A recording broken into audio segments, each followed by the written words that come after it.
qiyinchiliklar o'zi mavjud emas. Qiyinchiliklar bu oddiy bizga keladigan sinov. Biz bundan o'tib olishimiz kerak. O'sha sinovlardan biz o'zimiz o'tish uchun kelganmiz aslida. Shuning uchun qiyinchilik deb atamasligimiz kerak. Siz hech qachon qiyinchilik deb atamang. Hayotingizga nimadir vaziyat kelsa, "Voy, qiyinchilik keldi. Endi nima qilaman? Endi u bo'lsa-chi, bu bo'lsa-chi" deb qo'rquv ko'tarilib, ya'ni Yer planetasida ikkita chastota bor. Bittasi sevgi chastotasi, bittasi qo'rquv chastotasi.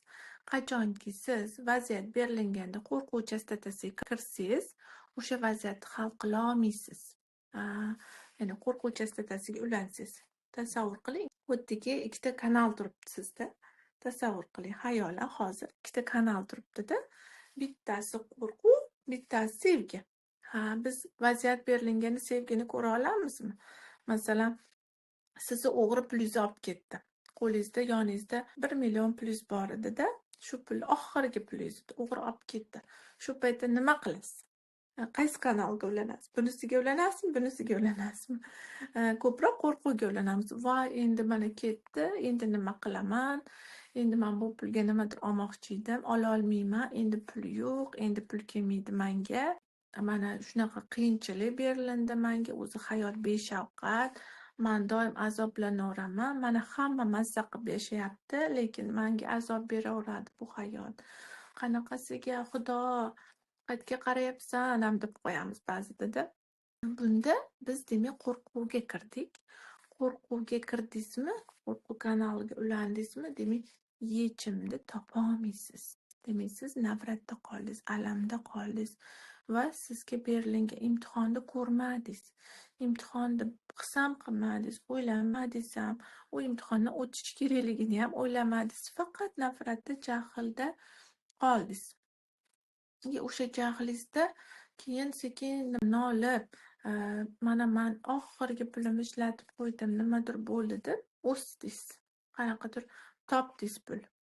Borib o'sha holatingizda, jahlingiz chiqqan holatida mehnat qildingiz, pul topdingizda. Lekin biz sevgi chastotasiga ulanganimizda nima qilamiz? Ya'ni qancha kuningiz yig'ladingiz, bir 5 kun yig'laysiz обязательно, misol uchunda.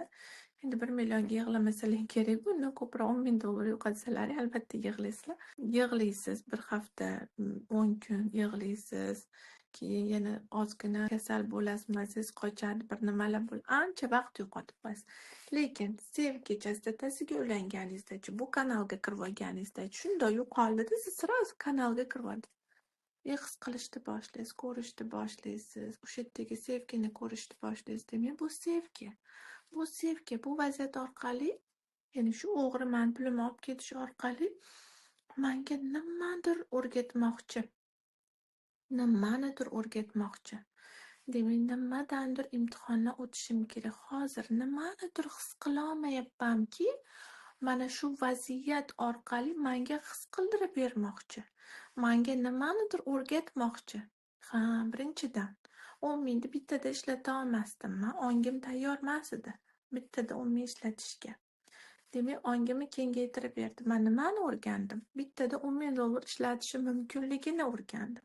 Ya'ni men qodirligimni o'rgandim. Demak, siz $10,000 bittada ishlata oladigan bo'lsangiz, sizga necha pul keladi bir oyda?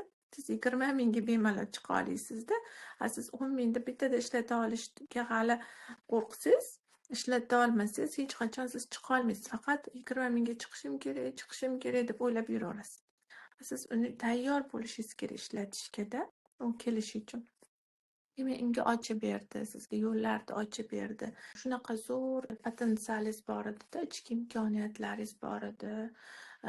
Shunaqa o'zingizni ocha olardingiz-da, lekin ocha olmayap turdingiz. Nega ocha olmayap turdingiz? Chunki o'sha 10 mingingizga ishonib turdingiz. 10 ming bor-ku, nima qilaman? Hozir harakat qilib, hozir borsam o'xshamasachi, meni hamma ustimdan kulsachi deb o'ylanib yurdingiz-da. O'sha 10 mingingizni olib ketdi-da, siz bor potensialingizni shuni doirasida endi yo'q, ishongan pulim yo'q endi. Men yonimdagi pul yo'q yoki siz qarz bo'lib qoldingiz. Endi srочно qarzingizni qanaqa yo'l bilan bo'lsa ham to'lashingiz kerak. Endi siz borasiz, gaplashasiz, umuman gaplashmasdan hozir yo'q desachi u odam menga отказ bersachi nima qilaman deb 1 yil 2 yildan buyoq misol birorta inson bilan gaplashib hal qilishingiz kerak bo'lgan vaziyatlarda gaplasha olmasdan hal qilolmagan joylaringizga borasiz, yotib olasiz, kerak bo'lsa hal qilib bering menga shuni deysiz, iltimos menga yordam qiling, men qarz bo'lib qoldim, mani o'g'ri olib ketdi, hozir pulimni deysiz. O'sha orqali nima bo'ladi? Sizga katta eshiklar ochilib ketaveradi. Siz o'sha sevgini ko'rasizda, o'sha yerdagi sevgini ko'rasizda. Men o'zim o'tolmayaptirodim. Kim o'tkazib berdi mani? Yuqoridan Alloh o'tkazib berdi. Shu vaziyat orqali mani o'tkazib berdi Alloh. Men o'zim 10 yil o'tirishim mumkin edi balkim. Ocholmasdan o'zim potensialim shu inson bilan gaplasha olmasdan shuncha yil o'tirishim mumkin edi. Hal qila olmasdan o'tirishim mumkin edi. Menga ochib berdi shu vaziyatlarni. Shunaqa sevgidasiz, shunaqa благодарностьdasiz his qilasizda. Ya'ni har bitta vaziyat nihoyatda sizga muhim bo'lib keladi.